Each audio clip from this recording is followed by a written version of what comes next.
پہلے ایک وارننگ، آج کے بی بی سی ریڈز کی بعض تفصیلات تکلیف دہ ہو سکتی ہیں۔ منگل 19 اگست 1980 کا دن ڈھل چکا تھا۔ فلائٹ 163 نے سعودی دارالحکومت ریاض سے ٹیک آف کیا۔ 31 منٹ بعد اسے ریاض ہی میں ایمرجنسی لینڈنگ کرنا پڑی اور 26 منٹ کے بعد پورے جہاز کے اندر ایک دم آگ بھڑک اٹھی۔ اندر 287 مسافر اور عملے کے 14 ارکان تھے۔ کوئی نہیں بچا۔ کامیاب ہنگامی لینڈنگ کے باوجود فلائٹ 163 کیوں تباہ ہوئی؟ قصور کس کا تھا؟ آج بی بی سی ریڈز صحافی احسان سبز کی تحریر پر مبنی ہے۔ میں عمر آفریدی ہوں۔ آپ سن رہے ہیں بی بی سی ریڈز۔ مرنے والوں میں سے 80 پاکستانی، 82 سعودی اور باقی مختلف ملکوں کے شہری تھے۔ فلائٹ 163 شام کے 6:32 پر عملے کے 14 ارکان اور 82 مسافروں کو لے کر کراچی سے جدہ کے لیے روانہ ہوئی۔ ریاض سے مزید 205 مسافر بٹھائے۔ سعودی وقت کے مطابق رات کے 9:08 پر کل 301 افراد لے کر جہاز ریاض سے جدہ روانہ ہوا۔ ریاض سے جہاز اڑا بھی ٹھیک تھا اور بیٹھا بھی ٹھیک۔ جو بات خلاف معمول ہوئی وہ یہ کہ جدہ جانے کے بجائے 31 منٹ بعد پھر سے ریاض میں اترا۔ ہوا یہ کہ ٹیک آف کے تقریباً 7 منٹ بعد طیارے کے پچھلے حصے میں نصب وارننگ سسٹم نے دھوئیں کی اطلاع دی۔ رپورٹ کے مطابق ابتدا میں ایک اور پھر دوسرے اسموک ڈیٹیکٹرز نے بھی دھوئیں کے سگنل دینا شروع کر دیے۔ شروع میں کپتان نے سمجھا کہ یہ ایک فالس الارم ہے اور پرواز جاری رکھی۔ پھر فلائٹ انجینئر اپنی نشست سے اٹھے اور خود کارگو کیبن میں جا کر آگ اور دھوئیں کی موجودگی کی تصدیق کی۔ یہ سن کر کپتان نے جدہ کے بجائے واپس ریاض پلٹنے کا فیصلہ کیا۔ شہری ہوا بازی ضابطوں کے مطابق اسموک الارم بجتے ہی جہاز کو فوری طور پر قریبی ایئرپورٹ کی جانب موڑ دیا جاتا ہے۔ کپتان نے یہ فیصلہ کرنے میں تقریباً 5 منٹ لگائے۔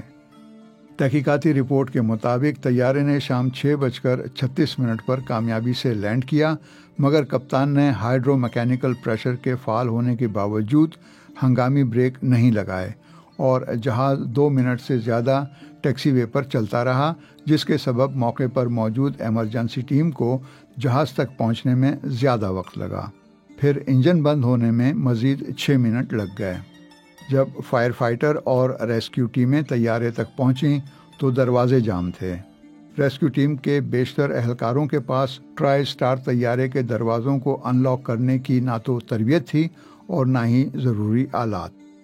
طیارہ رکنے کے بعد اندر تک رسائی میں 25 منٹ لگے۔ اس دوران کیبن کے اندر نہ صرف کاربن مونو آکسائڈ مکمل طور پر سرایت کر گئی بلکہ آگ کے شعلے بھڑکنے سے کیبن کا درجہ حرارت بھی غیر معمولی طور پر اوپر چلا گیا۔ آگ جلد ہی کیبن میں بیٹھے مسافروں تک پہنچ گئی۔ دھوئیں کی وجہ سے پہلے تو مسافر بے ہوش ہوئے اور پھر اسی حالت میں ان کا دم گھٹ گیا۔ بالآخر جب باہر سے دروازہ کھولنے میں کامیابی ہوئی اور فائر فائٹر عملے نے اندر جانے کی کوشش کی تو ایک دم آگ کا بڑا شعلہ لپکا اور اندر سے پورے کیبن کو لپیٹ میں لے لیا۔ طیارے کی فولادی چھت چھیتڑے بن کر نیچے لٹک گئی۔ جب دروازے کھلے تو سب ختم ہو چکا تھا۔ زیادہ تر مسافروں کی لاشیں کیبن کے سامنے والے حصے میں جھلسی ہوئی یا پوری طرح جلی ہوئی حالت میں ملیں۔ ماہرین کے مطابق تباہی سے بچنا ممکن تھا، مگر کچھ ایسی کوتاہیاں ہوئیں کہ صورتحال قابو سے باہر ہوتی چلی گئی۔ اس سلسلے میں امریکی شہری اور ایوییشن سیفٹی کے ماہر ایڈورڈ ڈگلس ڈریفس نے سعودی عرب کے محکمہ شہری ہوا بازی کو دی گئی تحقیقاتی رپورٹ میں کئی انکشافات کیے تھے۔ ڈریفس کی رپورٹ میں بتایا گیا کہ طیارے کے مختلف حصوں میں دھوئیں اور آگ کی اطلاع دینے اور انہیں بجھانے کے نظام نصب تھے۔ جس حصے میں سب سے پہلے آگ لگی وہ فائر پروف اور آگ بجھانے کے خودکار نظام سے آراستہ تھا، مگر بڑا ہونے کی وجہ سے اس میں آکسیجن کی مقدار زیادہ تھی جس نے آگ کو بجھنے نہیں دیا۔ یہاں تک کہ آگ سے محفوظ رکھنے والی تہ یا لائنز بھی جل گئیں اور آگ کارگو ایریا میں پھیل گئی۔ اس سے قبل ایوییشن انڈسٹری میں یہ سمجھا جاتا تھا کہ فائر پروف لائنز مکمل طور پر آگ سے محفوظ ہوتی ہیں۔ رپورٹ کے مطابق حتمی طور پر یہ ثابت نہیں ہو سکا تھا کہ آگ کیوں بھڑکی، تاہم یہ ضرور بتایا گیا تھا کہ طیارے کے ملبے سے بیوٹین گیس کے 2 چولہے ملے تھے جو غالباً عمرہ عازمین کھانا پکانے کی غرض سے اپنے ساتھ چھپا کر لے جا رہے تھے، حالانکہ ہوائی جہاز پر کسی بھی قسم کا آتش گیر سامان لے کر جانا غیر قانونی تھا۔ رپورٹ کے مطابق ملبے سے دیگر ممنوعہ اشیاء میں کوکنگ آئل کے 2 گیلن بھی ملے۔ ٹریفس رپورٹ سے پتہ چلا کہ طیارے کے 38 سالہ کپتان محمد علی خویتر سیکھنے میں سست تھے اور نئے جہاز پر عبور حاصل کرنے میں دوسرے پائلٹوں کی نسبت زیادہ وقت لیتے تھے۔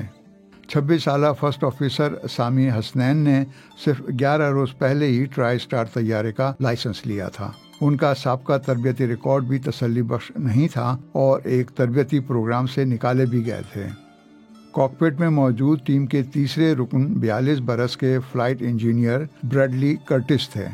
تجربے میں وہ باقی 2 سے سینئر تھے، مگر ٹرائی سٹار جہاز کی تربیت کے دوران کئی بار ٹیسٹوں میں فیل ہو چکے تھے۔ پھر حال ہی میں ان میں ڈسلیکسیا کی تشخیص بھی ہوئی تھی۔ اس مرض میں مبتلا شخص کو پڑھنے، لکھنے اور آلات کو سمجھنے میں دشواری ہوتی ہے۔ کرٹس کو وقت پر تربیت مکمل نہ کرنے پر ایک مرتبہ ملازمت سے بھی برطرف کیا گیا تھا، مگر پھر پرائیویٹ ٹریننگ لے کر انہوں نے دوبارہ نوکری حاصل کر لی۔ ان تینوں کا L-10-11 طیارے پر پرواز کا مجموعی تجربہ صرف 670 گھنٹے تھا اور تربیتی ریکارڈ کی بنیاد پر تینوں کو کمزور پائلٹ سمجھا جاتا تھا۔ رپورٹ کے مطابق ان تینوں کے درمیان آپس میں روابط اور مشاورت کی شدید کمی بھی تھی۔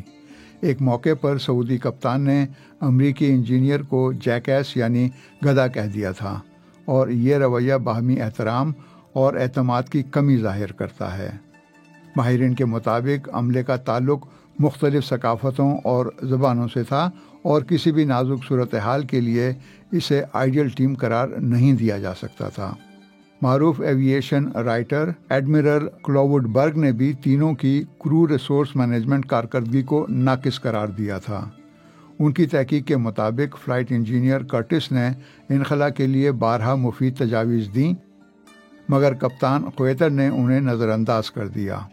فرسٹ آفیسر سامی حسنین بھی تقریباً غیر مؤثر ثابت ہوئے اور زیادہ تر صرف اس وقت بولے جب کپتان نے براہ راست حکم دیا۔ صورتحال کی سنگینی کا سب سے زیادہ ادراک کرٹس کو تھا، لیکن کپتان خویتر کا انہیں جیکیس یعنی گدھا کہنا یہ ظاہر کرتا ہے کہ کپتان کی نظر میں کرٹس کی تجاویز کی اہمیت نہیں تھی۔ اپنے وقت کے جدید ترین مسافر طیارے کو پیش آنے والا یہ اس وقت تک کا بدترین فضائی حادثہ تھا۔ یہ امریکی ساختہ لاک ہیڈ ٹرائی سٹار طیارہ دنیا کی صف اول کی ایئر لائن میں سے ایک سعودی ایئر لائن کی ملکیت تھا۔ تیل کی دولت سے مالا مال اس ملک نے اپنی قومی ایئر لائن پر بھرپور وسائل خرچ کیے تھے۔ Lock head L-10-11 try star نے پرواز کا آغاز 1972 میں کیا تھا۔ اسے اپنے وقت کا جدید ترین اور محفوظ ترین مسافر طیارہ کہا گیا تھا۔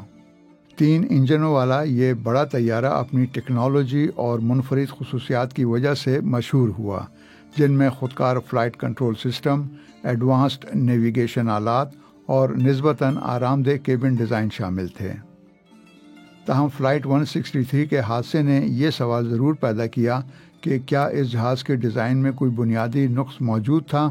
ڈگلس ڈریفس کی رپورٹ کے مطابق اصل مسئلہ طیارے کی ٹیکنالوجی نہیں بلکہ اس کے فائر پروٹیکشن سسٹم کے ڈیزائن اور عملے کے غلط فیصلے تھے۔ کارگو کمپارٹمنٹ کلاس ڈی کے طور پر ڈیزائن کیا گیا تھا، جہاں فرض کر لیا گیا تھا کہ محدود آکسیجن کی وجہ سے آگ خود بجھ جائے گی، لیکن یہ مفروضہ غلط ثابت ہوا۔ سعودی عرب میں پیش آئے اس حادثے نے عالمی سطح پر فضائی حفاظت کے قوانین اور پروٹوکولز کا اثر نو جائزہ لینے پر مجبور کیا۔ اس کے نتیجے میں بہتر فائر ڈیٹیکشن اور آگ بجھانے کے نظام، عملے کی ہنگامی صورتحال سے نمٹنے کے لیے تربیت، فوری انخلا کے طریقہ کار اور فضائی اور زمینی عملے کے درمیان مؤثر رابطے جیسے اقدامات متعارف کروائے گئے۔